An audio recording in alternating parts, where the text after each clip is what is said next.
I want you to close your eyes and imagine you're in a rainforest. Foliage is all you can see, and you're just surrounded by these different shades of green. Now, I want you to imagine that you are in a desert. Sand goes as far as the eye can see, and you're surrounded by these golden orange tones of the sand, with the sky being this piercing blue. And now, I want you to imagine that you are in Antarctica.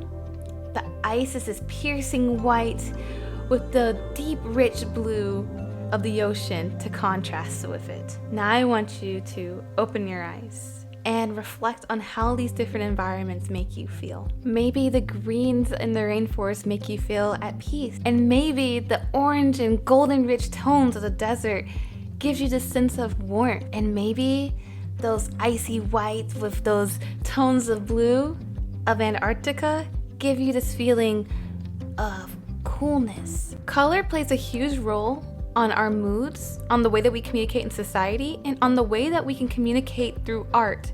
So I'm super excited to share my creative process with you on how I pick what I feel are the perfect colors for my pieces.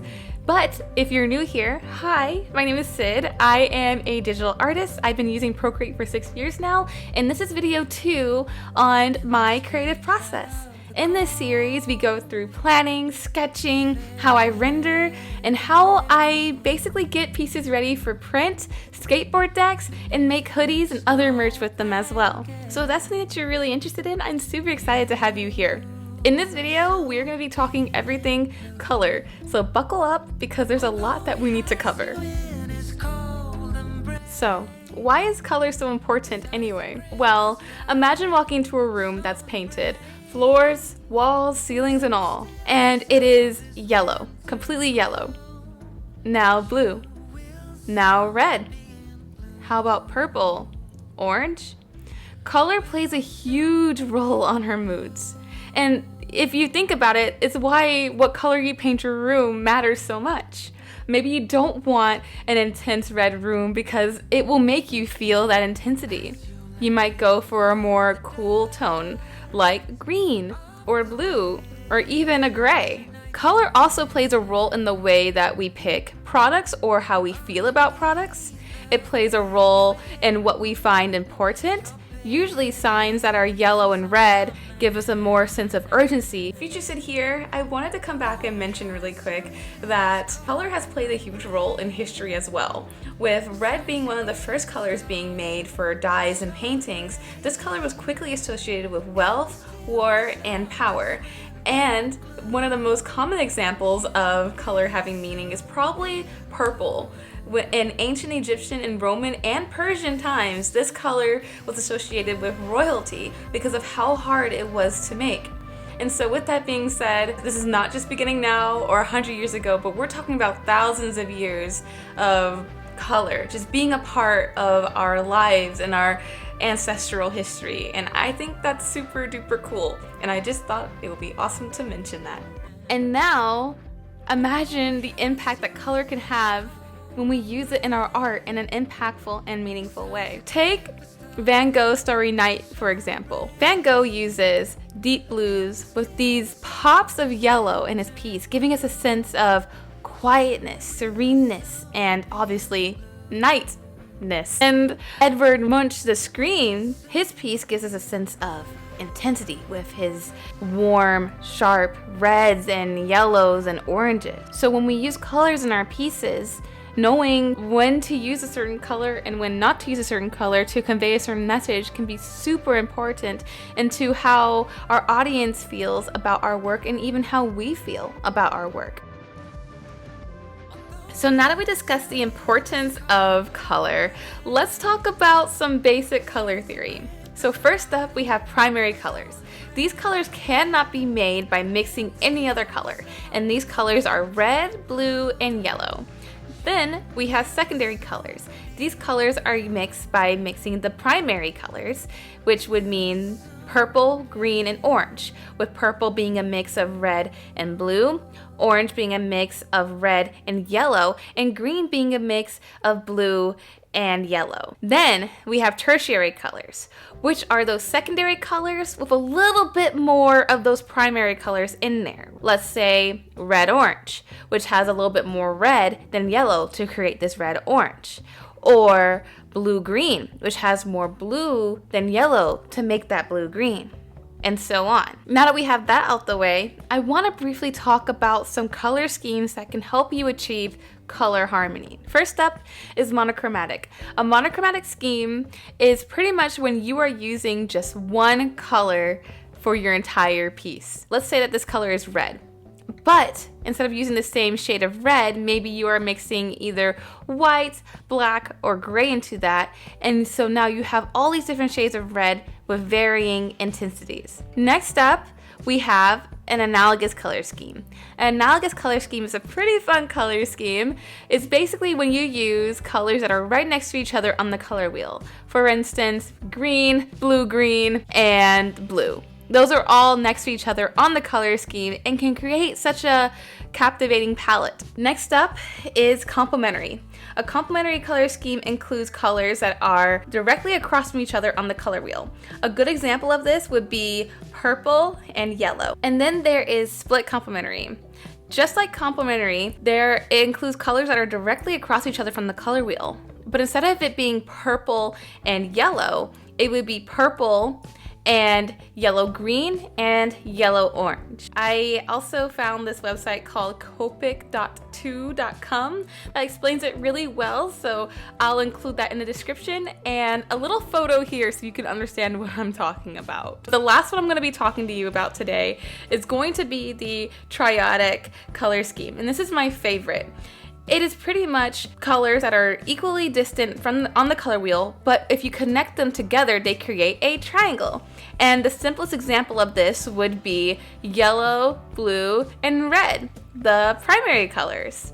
And I love using this color scheme in a lot of my paintings, so I guess I will include them up here. Hopefully these color schemes will make it easy for you to find one that you really gravitate to, and they can all be made to be super interesting and super fun. So I definitely encourage you to have fun exploring and experimenting with these different color schemes and find one that sort of sticks to you and speaks to you. So before we go about picking our color palette, I think it's really important that we remind ourselves of our intention for this piece. So like I mentioned a couple times already, in the last video, we made a mood board together and we also did some mind mapping to kind of help set our intentions and plan for the sketching phase and the rest of the creation process for this piece.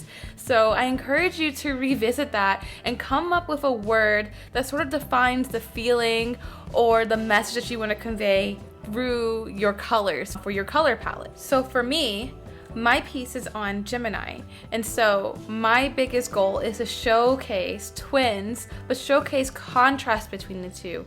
So I want to find colors that help me show contrast, that help me show that they are twins, but they are different, and to make that clear. I also want my piece to feel intense, and that doesn't always mean using bright colors, but bright colors could maybe be a solution for that for me. But maybe it's also very bold colors, very unique colors that would catch somebody's eye. So these are my intentions, but go ahead before you go into choosing your color palette, make sure you are keeping your piece in mind. Next up, I want to share some tools that I think are super helpful when it comes to picking your own colors. At least they're helpful for me. And one of the biggest tools I use for every single piece, no matter what, is Adobe Color. I love Adobe Color because they have tons of tools that can help you come up with a color palette. You can insert your own photos, you can play around with their color wheel and plug in a color scheme that you desire to have. Or you can just do what I do, which is go on their explore page and just keep scrolling until you find a color palette that you like. I love this method because I oftentimes come across a color palette that I probably would not use, and it just keeps me on my toes a little bit, you know? Another tool that I love using is Pinterest. In the last video, we created a mood board together, so a lot of times when I create a mood board, I will go back and refer to some of those colors if I find them interesting or if I see that there's a certain consistent mood. So definitely during this process, I did take a peek at my mood board to see, are there any colors that I feel like stand out to me that I would like to use? But also, beyond your mood board, Pinterest has a selection of different kinds of color palettes too. So all you have to do is search in like neutral color palette, and you'll find a variety of color palettes that fall under that category. So definitely use that as a tool too. I also want to mention that Adobe Color does come with your subscription if you have an Adobe subscription, but if you don't, do not fret. You can still search it in the search bar of Google and access it. Another way of coming up with some super amazing color palettes is just by going outside and experiencing nature. When I tell you that going outside and just seeing what color palettes the natural world has, you will be so inspired. At least it inspires me. So don't ever hesitate to go on a walk, go experience the world, and just see what nature has to offer because it may inspire you. A pro tip, when it comes to picking your color palette, I would suggest picking quite a few because after this, we are gonna do some color studies. So when you have your variety of color palettes that you like, that are inspiring to you, it's time to get into some color studies. Color studies are essentially a safe place where you can experiment with different color palettes and see how they convey a certain mood. It takes off a lot of the pressure of trying to get something perfect on the first go, and it really allows you to play along with value, with adjusting the colors a little bit, and it gives you this roadmap that you can rely on when it comes to the flat coloring and the rendering portion of your piece. So without further ado, let's get into some color studies. Alright, so let's get into it. Starting off, I'm going to create a canvas that is 3 times the width of my final piece. So my piece is 18 by 24, so I made my canvas a 24 by 54, I believe. And this was kind of big, so you can always adjust the ratio. It will also help you get these color studies done faster. Then I go into my original canvas, take out the background, and copy canvas. This allows me to just copy in that line art layer and so that I can paint underneath it. Then I go ahead and import the color palettes that I want to use for my 3 color studies, and we get to start painting. Yay! I started off with my gradient one, which I really enjoyed because it was a very broad spectrum from warm colors to more cool colors. You see like the cool teal being the coolest color.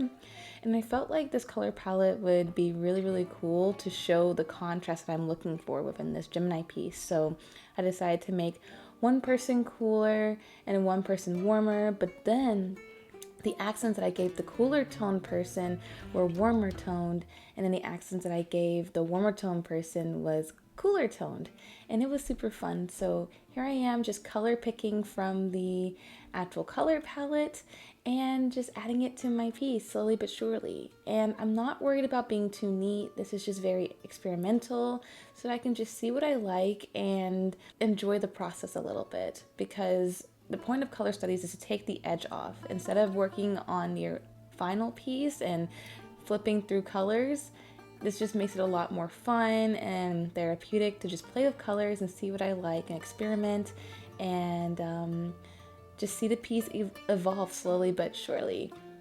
So here I am adding a darker background behind. I figured that this darker background would maybe add a little bit of contrast, and then I thought what would be cool is to sort of add a warm gradient near the warmer tone person that kind of matches the colors of the cooler tone person.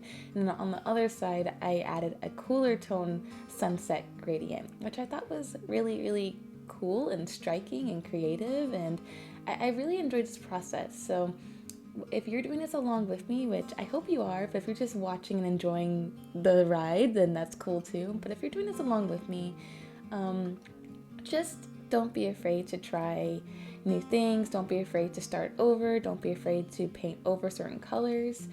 When I'm doing the background, I am going on a different layer that's underneath, just so I can be a little bit more loose and things don't get too mushed together when I'm blending. So I flipped between 2 layers for this one. Again, I would suggest using a smaller canvas than I did. The 24 by 54 really gave me some layer limitations, and so yeah, just keep that in mind. The smaller the canvas, the faster you'll get done with your color studies, the easier they will be to do, and the less space you'll be taking up. But once I started, I was like, well, there is no going back. So here we are. We are invested. So yeah, I'm just really experimenting a lot, seeing what I like, and going with the flow. I feel like as artists, there's this misconception about things just needing to be perfect. A lot of us are perfectionists, so I want you to remember that these planning stages leading up to us actually working on the final piece is the perfect time to experiment and to adapt and to not worry about being perfect. It's just all about the journey and embracing that and enjoying that and letting your creativity flow. Now we are on to the next color study, woohoo! In this one, I decided to go with a more muted color palette. I typically use a lot of vibrant colors, and sometimes I use more muted, but I lean towards the vibrant colors for several reasons. One reason is just because since I am visually impaired, vibrant colors have been something that I just gravitate towards because they are colors that I was able to see from far away. And that just has like a really deep meaning for me, because if I'm out in public and I see a mural, I can see the colors just beautifully, and I just feel very included, because when it comes to more neutral tones, it's definitely hard for me to make out things. I hope that makes sense, but I wanted to try something more muted because it was out of my comfort zone, and it's something that I really admire when other people do it.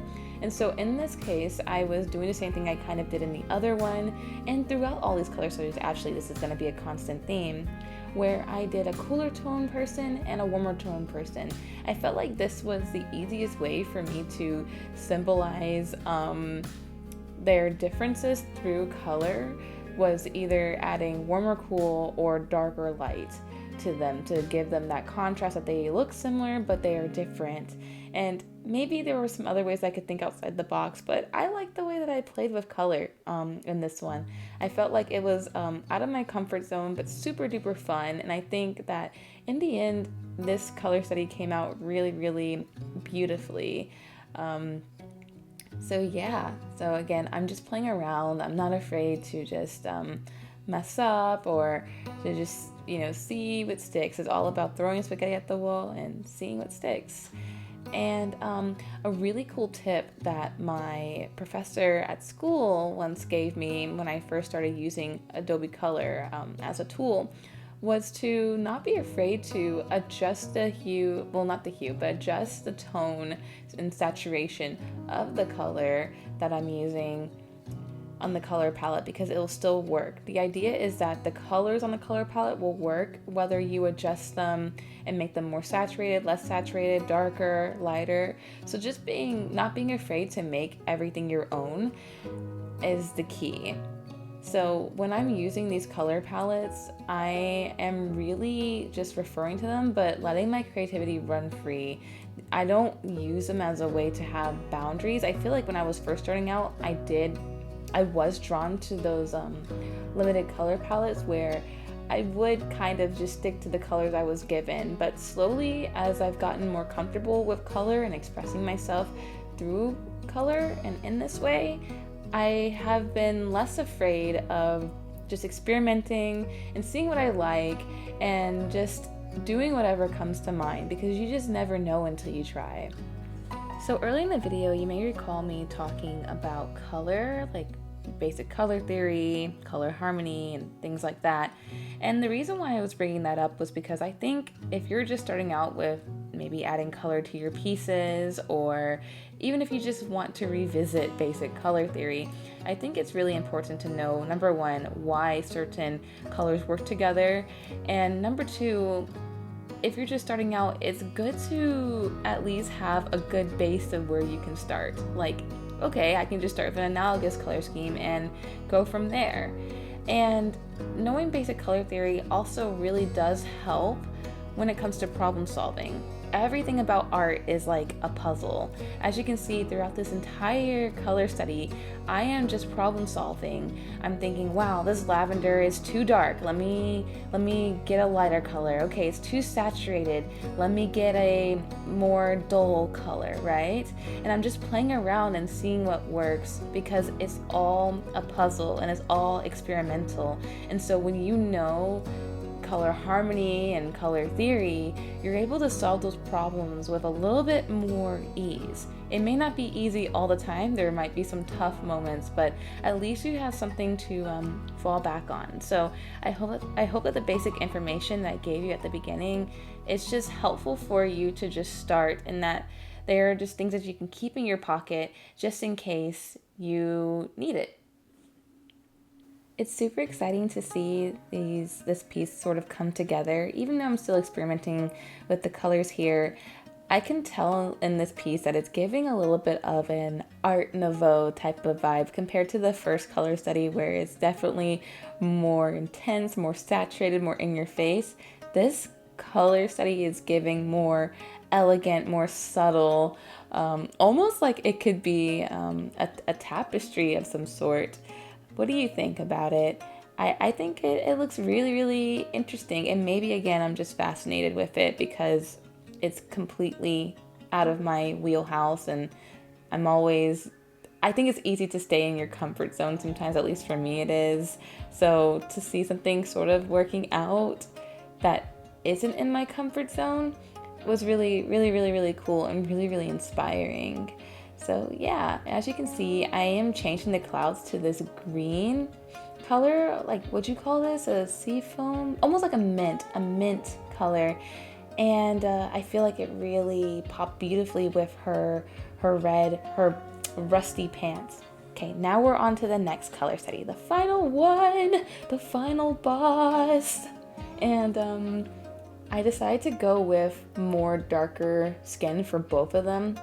Again, using this contrast of warm and cool, and again, still not really staying dedicated to the palette that I got. I feel like for this one especially, I was inspired by the color palette for the skin, and that was literally it. Then I just kind of abandoned the rest of the colors, and I just kind of did my own thing. And I feel like this one ended up looking really, really cool. I really love the dark skin. I feel like it's just so beautiful, and yeah, and then the contrast with the yellow, because just that dark with the light, I thought it was really, really, really interesting. And in hindsight, just looking at it and watching my recording of me drawing it makes me feel even more fascinated. I feel like in the moment when I'm drawing, I'm not really marveling in the decisions that I'm making. I'm just making decisions until I feel like it looks right to me in that moment. But going back and watching over my videos and seeing how I make certain decisions is really interesting to me. I think it's a learning experience for me. I always, whenever I watch my process, I'm like, wow, I am so all over the place, and I just change things up, and sometimes I feel insecure about it because I sometimes, comparison's a thief of joy. I sometimes compare myself to other people, and there's people who appear to get things down perfectly, whether it's a sketch or the colors, like they already had it vision in their head and they were able to easily put this on paper, while for me, color studies take me hours to do. But I think there's something beautiful and unique about our own individual process and the way that we work, and while we can learn from other people's process, I think it's very important to appreciate the way that our minds work and the way that we view things, and yeah, because I just think that's really, really important.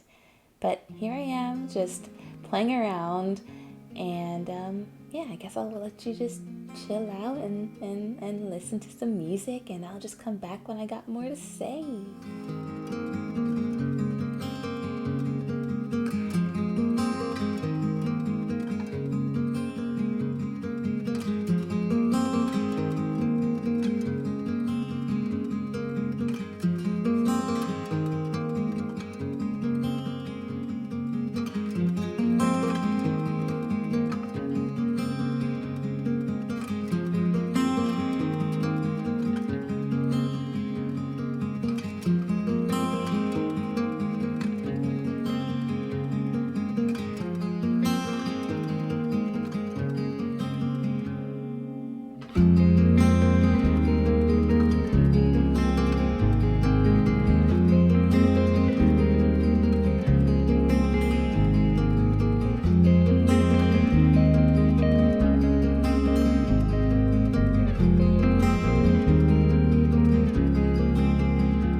So these are my final color studies. Let me know which one is your favorite.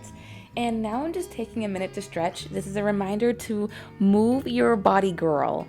Get up, move your arms, move your legs, walk around.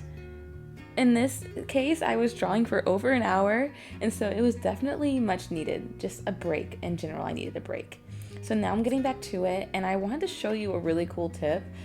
If you duplicate your layers, like merge everything down together and then duplicate it, you can go to hue and saturation and bring that saturation all the way down, and that will help you see your values. And as you can see for me, some of my values are not working.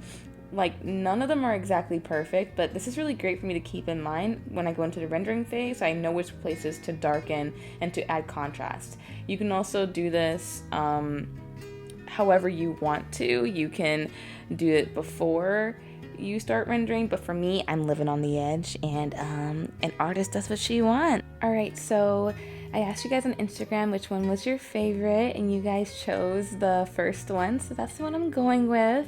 Thank you guys so much for voting, by the way. It means so much, and it helps me because I'm always so torn. I see potential in all of them, to be honest with you, but you guys really helped me narrow my list down, and so here I am going ahead and doing the flat colors. For the flat colors, I like to separate most things into layers. So the skin's on a different layer, the shirt's on a different layer, like the clothing, the hair's on a different layer, the background's on a different layer. And this just helps because when I render, I like to use the Alpha Lock tool, which I'll show you in the next video. But this just helps me be more organized as well, and just prepare myself for success. I'm also just being a lot more clean with these colors now compared to my color studies. I'm trying to stay inside the lines. I'm trying to just make sure everything looks good and polished before I get into rendering, because a good base just makes it so much easier for a good final and for just a rendering process in general. I also imported my color study into my piece directly. You can also do it by using the reference tool if you would like to. You can just have a photo of it and color pick from there, but I like having mine in the middle of my piece for whatever reason. I just like working that way. So that's what I'm doing. I'm just picking my colors, and it's really mundane work because everything is done for me at this point. There's not much thinking. For my flat colors, I like to use my favorite brush, which is the syrup brush and inking. And this is because I like to minimize the texture in my piece until when I start rendering. This just helps me not be super distracted and overwhelmed. I know that there's some people that like to just work with texture, period. So it all just depends on how you work, what you like, and just, yeah, your own preference. But for me, I really love the smoothness and the streamlinedness of the syrup brush, and it's just my favorite because I feel like I'm in the most control. So if you're new to Procreate or digital art in general, I definitely recommend just experimenting with different kinds of brushes and seeing what feels good to you. Watching this process is just reminding me of how beautiful the creative process is. So I hope that with whatever you're working on, that you don't ever forget to have fun and to enjoy the process and enjoy the journey of figuring things out, and that you keep learning something new about yourself and about the way you express yourself creatively in every single piece. Because I think that is the most important part of creating. It's all about the experience, the journey, and the feeling that you get when you look back, because you can be like, oh man, I remember this piece, I learned this and this and this, or I felt this and this and this, or I was in this stage in life. I think that's what's so beautiful about art, is that it's so timeless. And so I hope that you enjoy your experience and that the information that I provided you with today isn't too overwhelming, and I hope it just inspires you. And at the end of the day, just always do what feels right to you. Follow your heart when it comes to creating, but just don't be afraid to experiment and learn something new along the way, because those moments are the most revolutionary ones. Something else that I want to remind you is to not be afraid to use what you know you're good at. I think for a long time throughout my creative journey, I was so afraid to do what I was good at, which for me was line art and expressing myself through line. That was just how I saw things the best. And I feel like I kept trying to fit into other molds, and then next thing you know, senior year of college, I found myself using lines again and expressing myself through color again and being my authentic self through my art. And in those moments, I feel like I've created the pieces that I've loved the most, and the pieces I'm the most proud of, and the pieces that have delivered the message that I want to deliver. So while it's amazing to admire other people's art and to learn from other people, remember to admire yourself and to recognize the things that you are good at and to pinpoint those things and to never lose those things, because those are the things that are going to make your art stand out, your art be unique, and your art be truly yours and authentically a reflection of you. So yeah, I hope that makes sense, but I just, I think that's really important, and I think that's something that many artists are missing. And when people are wondering, or when baby artists or just artists in general are wondering how to find their style, I think that it needs to be said, or noted at least, that part of finding your style is partially accepting yourself for who you are and recognizing what you're good at, in combination with recognizing what you are drawn to and executing it in a way that is authentic to you, you know? And that does take time, because it takes time to find yourself. It takes time to accept yourself. It takes time to find different styles and to gather up your own little arsenal of inspiration from the world and other artists, and that's okay. That's why your style takes time. But yeah. Anyway, I guess I'll leave you with that and just let you guys chill out till I'm done putting in these flat colors. And I hope that you guys are drawing along, but if not, if you're just chilling, that's cool too. I'm not judging. But if you are drawing along, I would love to know in the comments what you're working on. And also, if there's anything that you feel like I missed, don't ever hesitate to let me know, as I'm just trying to improve and I don't know everything. So don't hesitate to let me know if I missed anything, or if you still have any questions, or if you want to let me know something. But yeah, I will see you at the end of this video. Happy drawing!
So many days is yet to come. Too many times has come to pass. Too many moments put aside. Getting out alive, getting out alive. Writing letters in the sand. Lost to ocean's gentle hand. Through the sunrise I will thrive. Getting out alive, getting out alive.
that's a wrap. Thank you guys so much for watching. I hope you learned something new.